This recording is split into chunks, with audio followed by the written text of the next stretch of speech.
Hello, welcome pen friends. It's time for another ink profile. This is the third ink in the Ink Flight 26 series, and it is Kaweco Caramel Brown. So this is a nice dark brown to me, a regular brown. I would say, something you would think of as a school brown. And I like it, and it's highly saturated, so I'm going to like it because I like when the inks show up.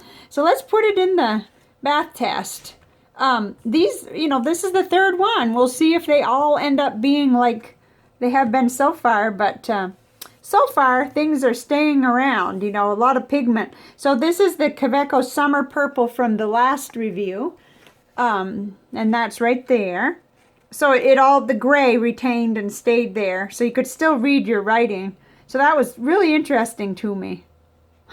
But as I'm looking at this, oh boy, a lot of ink is lifting, so who knows, we might be breaking that tradition there with this ink. But let's put it aside, and I got a lot to show you, starting with the Rhodia Gold book. Here we are with three already in place. We actually only have 3 more to go because I've already done Kaweco Ruby Red, and I'll give a link to that review. So let's see, here we are. So here it is in the broad nib in the Rhodia Gold book, and this is kind of like a ivory paper, I would call it ivory. And here it is in the fine nib, the Lamy fine nib. It holds right up. When you drop to the fine nib, you don't have any problem reading your writing for sure. It stays nice and true, and oh, do I ever like that. And it also had really good flow. I was excited about that. So, availability, let's talk about that. It's available a lot of different places. So basically, like Ink Journal, you can order from them and get the sample sets, I think, until they sell out. And then we've got Anderson Pens sells a 3 mil sample for $2.50. And then, yeah, okay, that's a backwards. And then for $14, you can get a 30 mil. That, don't quote me on those prices because I'm looking at it and that may be right. Yeah, Jet Pens is $1 more for 30 mils. So the little bottle would look like this one. It's a 30 mil bottle or a sample. And then the other choice is the cartridges, which at Goulet they run 6 for $3. So it increases your price per mil when you get these cartridges, but they certainly are. They're handy. They pop right in a lot of our little pens. So these are some for the next color that we'll be doing. Okay, sidetrack big time. Sorry about that. Okay, but I like to look at that because I want to come back here. If I flag an ink for purchase later, I like to remember at least in the ballpark of how much it will cost. Because this is a little bit pricey, but it's awfully nice ink. So here is the chromatography that I once again turned around, I guess, and used my computer. And so it was very movable. It just completely moved. And then you see the yellow and the red and the blue. That's really amazing.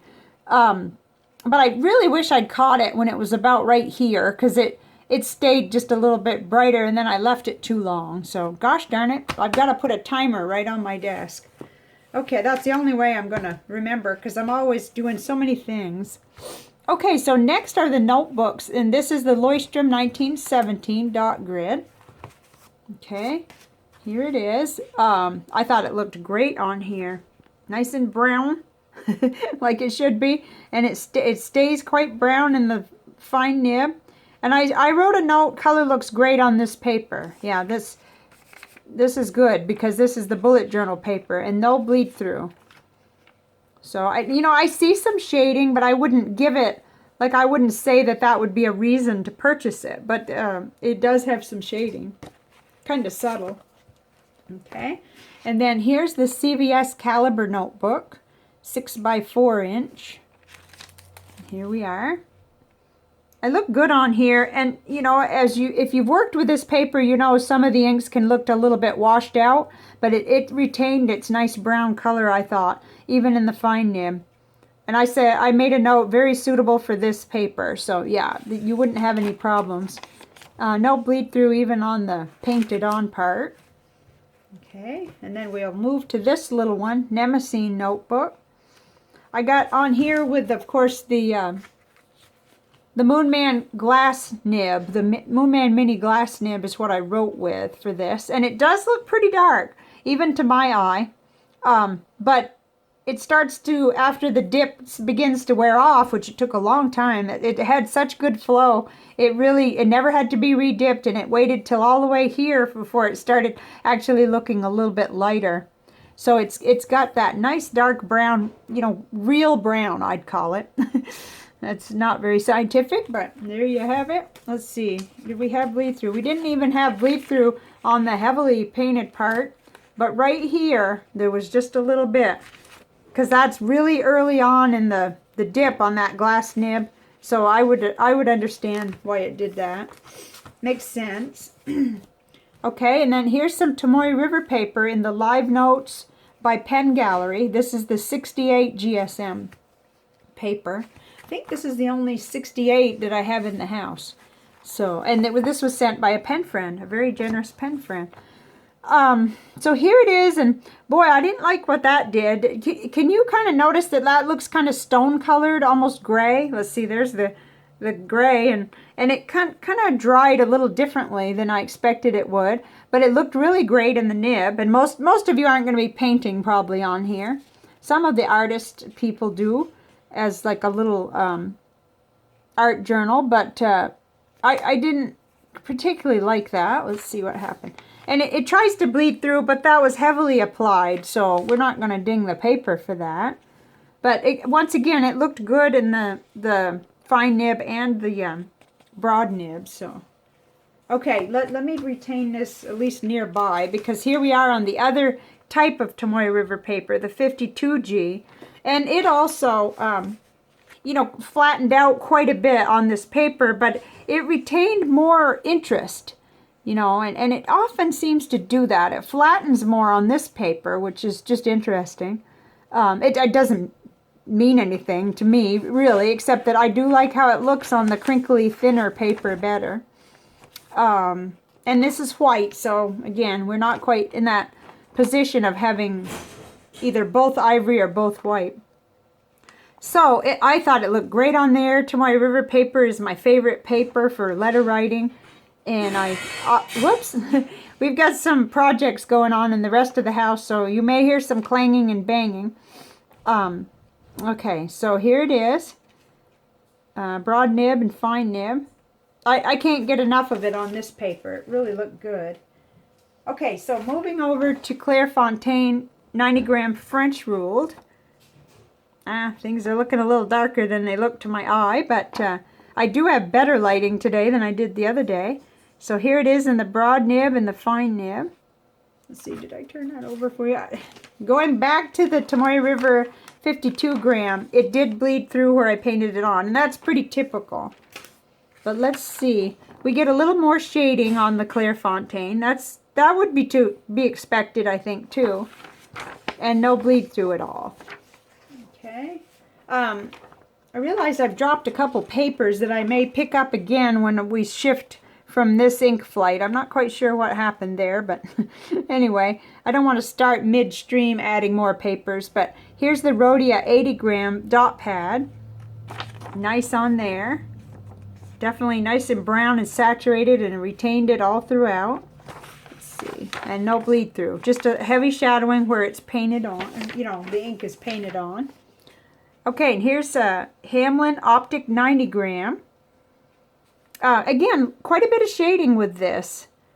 For an ink like this that isn't really known for its shading, there is some subtle shading throughout, so I like that. And let's see. Okay, just tiny little dots of trying to bleed through, but it's asking too much to paint it on that thick, I think. So, very nice ink. I'd still call it well behaved. I really would. Okay, let's peek in. Okay, this is different. Yeah, this is going to be very typical because, and really with the chromatography, we saw how it traveled. It just went right up through the sky. I mean, it wasn't all me turning my back on it, but although some of it was that. Okay, so it's, barely not legible, but you can faintly see letters.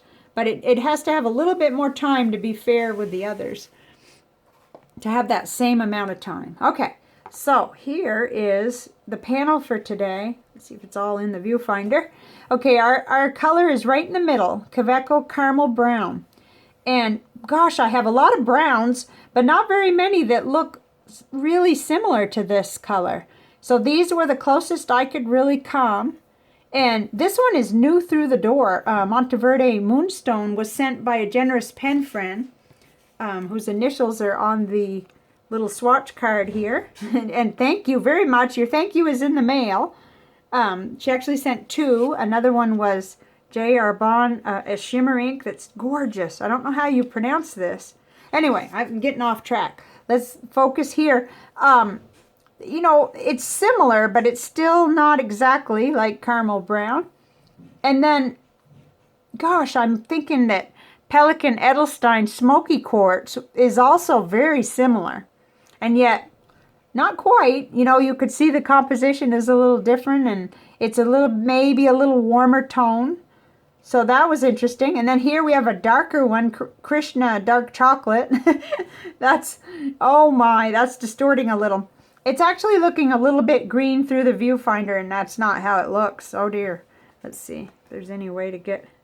No, we have to live with some of this, I think. I made one little improvement in lighting, and when I get back from my trip, I'm really going to look into a nice light.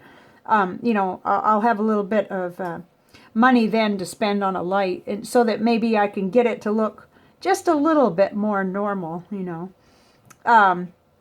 Okay, here's Monteverde Scotch Brown. It's just a different tone there, you can tell. There's more, well, there's more red in Noodler's Walnut, and I believe there's a little more red or pink or something in Scotch Brown. So that's interesting too. And then we kind of flattened out and with Rohr and Klinger Sepia. It's, I don't think it really belongs here, but I didn't have too many others that were anywhere near close. So I guess I could have stuck on SBRE Brown, but it's so much more orange that it just didn't make any sense. And then here, J. Arbonne Lee de Thie. That's a beautiful ink. It looked quite similar. When I was writing a letter, I was replying to someone who'd written with this one, and I was replying with Caramel Brown, and they looked quite similar. So that was interesting. And then KWC Cappuccino is also getting a little bit of a distort there. I don't know how to, because this is coming across with a kind of a yellow glow to you, but to me it's looking just lighter brown than the Caramel Brown. So okay, but there's some comparisons, and they're getting you in the ballpark, kind of. If I had to choose the one I think is the most similar, boy, I guess it would probably be the J. Arbonne ink overall. But then these, well, this one, the Pelican Edelstein Smoky Quartz, really is reminiscent too. But I haven't had that in a nib as often or as much, so it's hard for me to speak to that. Okay, so there's that one. Now, let's look at what it did on my visual journal. Now, it was very movable, so, you know, things fuzzed up. But it had a little complexity that I enjoyed. It had, you know, a little bit of blue came out. Some pink in the, kind of in the sky there, and a little more blue tinging around the corners. And even around the corner of that tree, it looks a little blue. Very interesting, but it did tend to sort of keep traveling and keep fuzzing out, and so detail was tough to get with this one, but I still enjoyed it. I thought it was really pretty.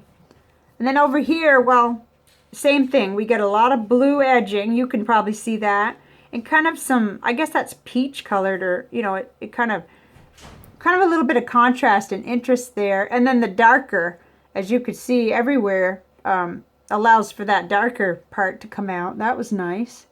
But, you know, it was fun. I wouldn't call it spectacular. Let's see. We just, oh, I was thinking it was going to be easy to flip back, but it's upside down, inside out. Yeah, you know, these two were probably more dramatic, the first two Kaweco inks. But so far, I would definitely say that all three of them have been enough of an interest to, somebody with some real art skills would really have fun with this, I think, with all of these Kaweco inks. So, what's next? We're going right along. Okay, so next is the Sunrise Orange, which I'm really excited about because I have a little extra, and it seems like these days, wow, I'm just using up the ink. Like when, I don't know if you can tell, but that's almost to the bottom. I've got barely any left. If I tried to roll the Serendipity around in it to get some more, I could do it, but barely. I'd have to probably eyedropper it onto the feed or something. So that's what's been happening with the ones I like a lot. I end up with hardly any, and I write letters with them on Sundays, so then I get really low. But this one I can syringe some into the sample. Since I've got the Sunrise Orange, I've got 4 cartridges left. I must have used 2 of them. So, and I'm not really using cartridges much anymore. I'm just refilling some where the pen only takes that. So that's what's coming up next. And I hope you'll join me for that one. And let me know what you thought of Caramel Brown. We're getting a fairly good representation of what it looks like here. Some of the others, the camera just picks up on some of the pigment, I guess, and wants to make it look green. That's odd. But could be my eyes, too. So I'll see you back here with the next ink profile very soon. Sunrise Orange. And thank you for being here. Bye for now.